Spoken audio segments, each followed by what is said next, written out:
Bonjour, bonsoir, bienvenue à tous et à toutes pour ce nouveau direct. J'espère que vous allez bien, je suis content de vous retrouver. Aujourd'hui, on va parler des fessiers, on va parler de la force de ces muscles, de leur souplesse et en quoi est-ce utile de parler de ces muscles qui sont parfois sous-estimés. Leur importance est parfois sous-estimée. C'est des muscles qui sont étroitement liés avec plusieurs problèmes musculo-squelettiques. On n'y pense pas tout le temps. Et donc, vous allez aussi trouver, je vous les présente à chaque direct, vous allez trouver aussi beaucoup d'informations sur les fessiers dans mes livres, notamment mon livre sur les douleurs au dos et au cou, 99 façons de les soulager, et aussi conseils d'un physio pour une meilleure posture et des articulations en santé. Faisons un grand tour des fessiers. On va parler d'anatomie, on va parler des mouvements aussi des fessiers. Et c'est important, je pense, de voir cette anatomie qui est absolument spectaculaire pour pouvoir mieux soulager la douleur au dos, la douleur à la hanche, la douleur sacro-iliaque. Il y a vraiment plusieurs problèmes musculo-squelettiques qui sont reliés à la santé des fessiers et donc de bien comprendre leur dynamique qui n'est pas si simple. Je vais vous la vulgariser aujourd'hui, mais ce sera, je pense, important de le faire pour mieux intervenir soi-même lorsqu'on fait notamment des exercices. Alors, il y aura cette présentation de l'anatomie. On connaît tous les fessiers. Évidemment, ce sont des gros muscles de forme arrondie. Il y a 3 fessiers. Quand on parle des muscles fessiers, il y a le grand fessier qui est superficiel, qui est volumineux. C'est le grand fessier qui donne la forme aux fesses. C'est ce muscle donc qui est de forme carrée lorsqu'on le dissèque, par exemple, mais vu de l'extérieur, les fessiers sont de forme arrondie. Et il y a aussi le moyen fessier, qui, lui, est toujours relativement superficiel. En fait, il est en dessous du grand fessier, mais on le voit aussi un petit peu, vous allez voir sur les planches anatomiques. Et il y a le petit fessier qui, lui, est beaucoup plus profond et beaucoup plus difficilement perceptible lorsqu'on fait des exercices. C'est assez rare qu'on va sentir le petit fessier se contracter, mais c'est important de se souvenir qu'il y a 3 muscles fessiers. Maintenant, je vais vous les montrer. Alors, le premier muscle que je vous montre, c'est le grand fessier, qui est, comme je le disais, volumineux, qui est apparent. Lorsqu'on pense au muscle fessier, on pense à lui. Et si je vous le montre sous un autre angle qui s'approche peut-être davantage du vrai muscle, on voit que la forme, elle est un peu plus rectangulaire. Il s'attache au sacrum, il s'attache à la crête iliaque, il s'attache aussi au fémur, qui est l'os de la cuisse. Alors, c'est un muscle qui est majeur pour plusieurs raisons. On va voir les rôles dans quelques instants. Je vous montre maintenant le moyen fessier, pardon. Alors, ce moyen fessier qui est un peu en dessous du grand fessier, comme vous l'avez vu, et il est donc un peu plus en profondeur, mais il y a une partie du moyen fessier qu'on peut voir lorsque on le regarde vers l'arrière. On peut voir le grand fessier. Il y a un petit bout du petit fessier, comme vous l'avez vu, qui dépasse un petit peu. Et donc, c'est un muscle aussi majeur. C'est un muscle qui est puissant et on a besoin de ces muscles-là pour fonctionner dans la vie de tous les jours. Et parfois, le grand, le moyen et le petit fessier sont associés aussi à des problèmes de douleur, notamment de douleur au dos ou de douleur à la hanche. Avant de vous parler du petit fessier, je reviens au moyen fessier. Vous le voyez, il est en dessous, comme je vous le disais, du grand fessier. Alors, je voulais vous montrer cette planche anatomique pour vous montrer qu'il y avait aussi plusieurs couches de muscles. Et si on regarde le petit fessier, là, c'est vrai, son nom le dit, il est encore plus petit que le moyen fessier et il est plus en profondeur.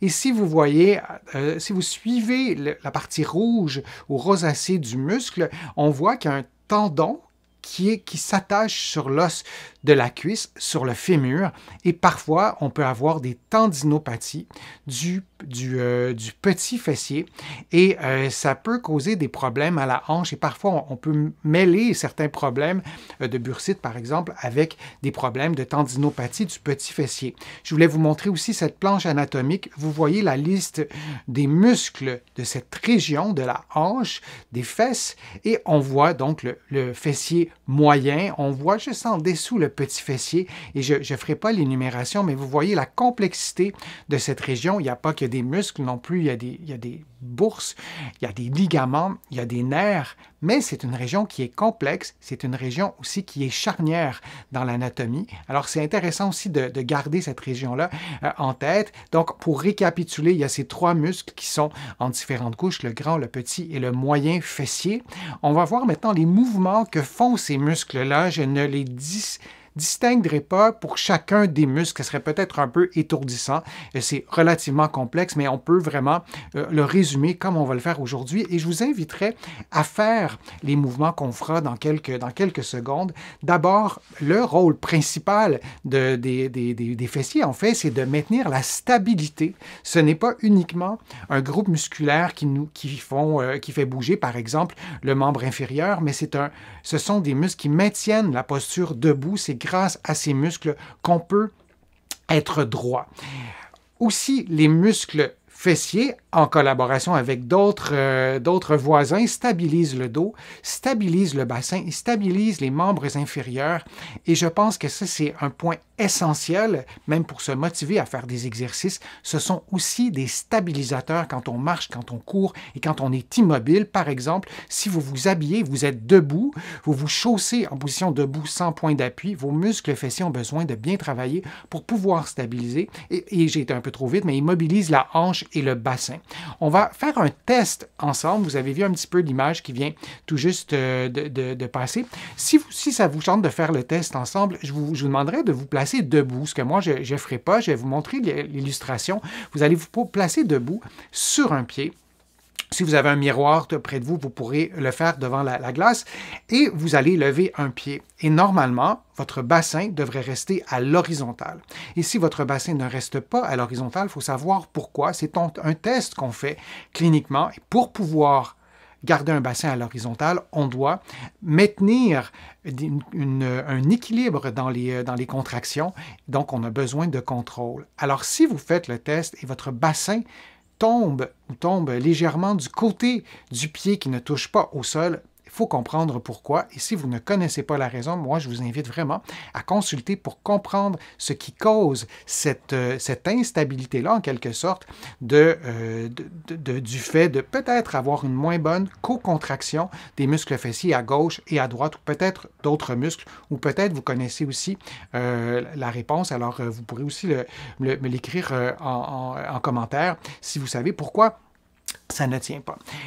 Les muscles fessiers sont responsables de certains mouvements très précis. On va les voir ensemble. Alors, je vous montre, le premier mouvement, c'est l'extension. Je vais vous le montrer en gros plan comme ça. Je suis en appui sur une chaise. J'aurais pu être très droit. Il y a vraiment beaucoup de façons de vous montrer les mouvements des fessiers. Je vous les présente simplement. Donc, un mouvement d'extension de la hanche. Et là, la nuance va être importante. Uniquement de la hanche. On ne veut pas avoir une extension du dos. On parle d'une extension de la hanche. Alors, ça, c'est un des mouvements des fessiers. Et je vous invite à les faire en même temps, les mouvements. Ça peut être intéressant et vous allez probablement beaucoup plus vous en souvenir. Un autre mouvement, en principe, la vidéo devrait partir, oui. Donc, c'est un mouvement d'abduction. C'est un mouvement dans ce plan-là que vous voyez. Donc, ma jambe se déplace sur le côté. Alors ça, c'est facile à voir. Et on peut aussi le faire dans une autre position. Ça a été bref, mais vous avez vu, ma jambe se levait sur le côté, mais j'étais couché j'étais adossé au mur plutôt.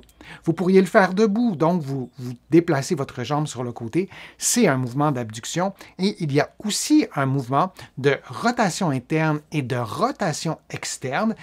Portez attention à la position de mon pied. Mon pied, dans quelques instants, va se tourner vers l'extérieur et vers l'intérieur. Comme vous le voyez en ce moment, c'est une rotation externe. Et il y a aussi la rotation interne. Et là aussi, on peut changer la jambe de position. Vous pourriez le faire debout. C'est exactement la même chose en position debout. En fait, on peut le faire dans toutes les positions. On a comme ça trois mouvements, trois familles de mouvements.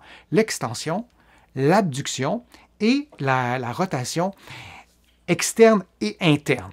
Donc, les fessiers font ces trois mouvements qu'on fait sans arrêt dans la vie, sans arrêt, qu'on fait vraiment très, très régulièrement dans la vie de tous les jours. Je vais vous montrer aussi la souplesse, parce que les fessiers doivent doivent se contracter pour nous faire bouger ou pour stabiliser, mais les fessiers doivent aussi pouvoir faire en sorte de permettre le mouvement. Donc, on devrait être capable, par exemple, êtes-vous capable de mettre une cheville sur le genou et avec vos mains, vous dirigez doucement votre genou vers l'épaule opposée et on devrait être capable de le faire des deux côtés. Alors, il y a plusieurs raisons pour lesquelles on peut avoir de la difficulté à faire ce mouvement-là, mais notamment une raideur au muscle fessier peut faire en sorte qu'on n'arrive pas à faire le mouvement que vous voyez à l'écran et c'est intéressant de faire des exercices de souplesse pour pouvoir soulager des douleurs, pour pouvoir prévenir des processus dégénératifs, pour pouvoir traiter aussi des problèmes de tendinopathie. La liste est vraiment très, très longue, bien que ces muscles-là sont souvent associés à un aspect esthétique, j'allais dire malheureusement trop souvent, en fait au détriment de leur utilité biomécanique essentielle à la santé des articulations et d'un groupe d'articulations qui cause une longue liste de problèmes, des problèmes qui sont très prévalents, douleur au dos, douleur à la hanche, ne serait-ce que ces deux problèmes-là, on les voit vraiment très souvent.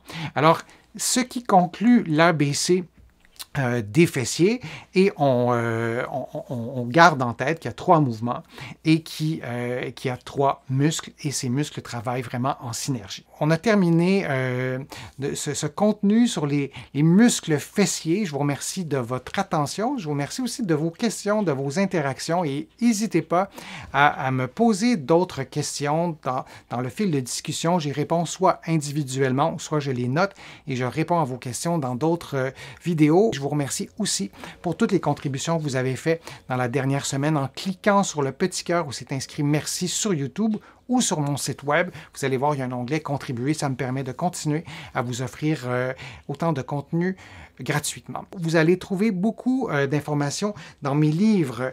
Vous les connaissez, que vous allez trouver partout au Canada en librairie et sur le web. Et vous allez trouver aussi mes livres de l'autre côté de l'Atlantique, notamment à la Librairie du Québec à Paris. Vous allez aussi trouver beaucoup d'informations sur mon site web, le www.denisfortier.ca. Vous pouvez vous y abonner, vous pouvez vous abonner à des infolettres, c'est complètement gratuit. Alors, je vous souhaite une bonne fin de journée, une bonne fin de soirée, puis au plaisir de vous revoir pour un prochain direct, pour une prochaine vidéo. À bientôt.